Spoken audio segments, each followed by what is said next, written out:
Hello ဟနွားရနေစာပောက်ကိုသွားတဲ့အခါအရေးကြီးတဲ့ကားလက်မှတ်ဝယ်နည်းကြောင်းလေးကိုဒီဗီဒီယိုလေးမှာပြပြသွားမှာဖြစ်ပါတယ်ရှင်။မြစ်စုကတော့ Interbus Company ရဲ့2ယောက်8 love seat လေးတွေကိုဝယ်ခဲ့တာဖြစ်ပါတယ်ရှင်။အခုမြစ်စုကဟနွားရနေစာပောက်ကိုသွားဖို့အတွက် sleeping bus လာစီတာဖြစ်ပါတယ်ရှင်။တက်ကက်ကိုတော့ online ကနေပဲဝယ်ခဲ့တာဖြစ်ပြီးတော့ line နာမည်ကတော့ Interbus line ပဲဖြစ်ပါတယ်ရှင်။ဟနွားရနေစာပောက်ကိုသွားတဲ့အချိန်ကတော့6နိုင်လောက်ကြာမှဖြစ်ပြီးတော့မြစ်စုတို့ကတော့ကိုနဲ့အဆင်ပြေတဲ့17နိုင်ခွဲကားကိုရွေးလိုက်ရဖြစ်တဲ့အတွက်မနက်စောစောရောက်မှဖြစ်ပါတယ်ဒီမှာကတော့ကိုကြိုက်နှစ်သက်တဲ့ညအိတ်ကားချိန်တွေကိုတစ်ချိန်အခါတည်းရွေးလို့ရပါတယ်ရှင်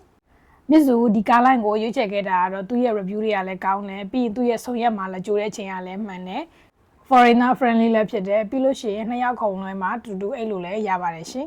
အခုကတော့သူ့ရဲ့ဆုံရက် coffee site အိုတောင်းနာမှာရှိတဲ့ဆိုင်လေးမှာရောက်နေတာဖြစ်ပါတယ်ရှင်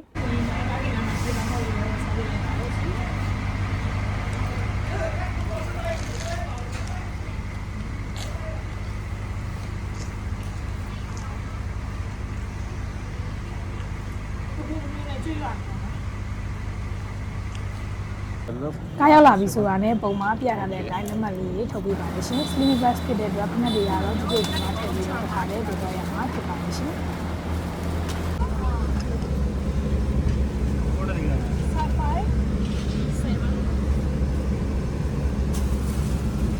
အခုဆိုရင်မြစ်စုကားပေါ်ရောက်ပါပြီရှင်ဒီမှာဆိုလို့ရှိရင်သူကရေဘူးနှစ်ဘူးပေးထားတယ်ပြီးရင်ဒီမှာသူတိုက်စီလဲသွင်းလို့ရရိုးလဲသွင်းလို့ရတယ်ပေါ့နော်အသွင်ပေါက်ပါတယ်ပြီးရင်ပေါ်ပေါ်မှာကိုအဲကွန်လေးတွေကိုလည်းသူတို့ပါတယ်ပေါ့နော်ပြီးရင်သူကဒီမှာအေးမှာဆိုလို့သူကညအိတ်ကားဖြစ်တဲ့အတွက်သူတို့ဆောင်းလေးလဲပေးထားတယ်ကိုပါလာတဲ့ဖက်နှက်တွေကိုလည်းဒီချီကိုရဲ့ချီရင်မှာထားလို့ရပါတယ်ရှင်မြစ်စုရဲ့ဒီဟနွိုင်းကသွားတော့ဒီဗီဒီယိုမှာတိတ်တော့မမြင်ရပါဘူးဒါပေမဲ့မြစ်စုအပြန်ကြတော့စီးရဲ့ချိန်မှာတော့ဗီဒီယိုမောင်းကြီးကြီးလေးပါပါတယ်ရှင်ခုလိုမျိုးနဲ့ထပ်ပါတယ်ပေါ့နော်မြစ်စုကတော့ပုံမှန်ဆိုလို့ဆိုလို့ရှိရင်မူးမှာဆိုလို့အောက်မှာပဲနေလိုက်ပါတယ်ရှင်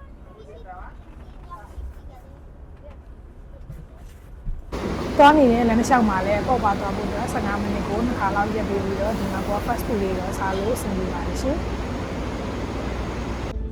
မနက်မိုးလင်းတဲ့အချိန်မှာတော့စားပါကိုရောက်ပါပြီ။အချိန်အားဖြင့်ဆိုရင်တော့6နိုင်ဝန်းကျင်လောက်ရှိပြီးတော့ဒီကနေမှတဆင်းဟိုတယ်ကိုဆက်ပြီးတော့တစီငါပြီးသွားမှာဖြစ်ပါတယ်ရှင်။ဒီကားလေးစီးဖို့အတွက် link လေးကိုတော့ comment မှာပေးရမှာဖြစ်ပြီးတော့စာပတ်ဗီဒီယိုလေးထပ်ပြီးတင်သွားပေးမှာဖြစ်လို့ဒီဆိုရဲ့ဗီဒီယိုလေးကိုလိုက်ပြီးတော့ကြည့်ပေးကြပါဦးနော်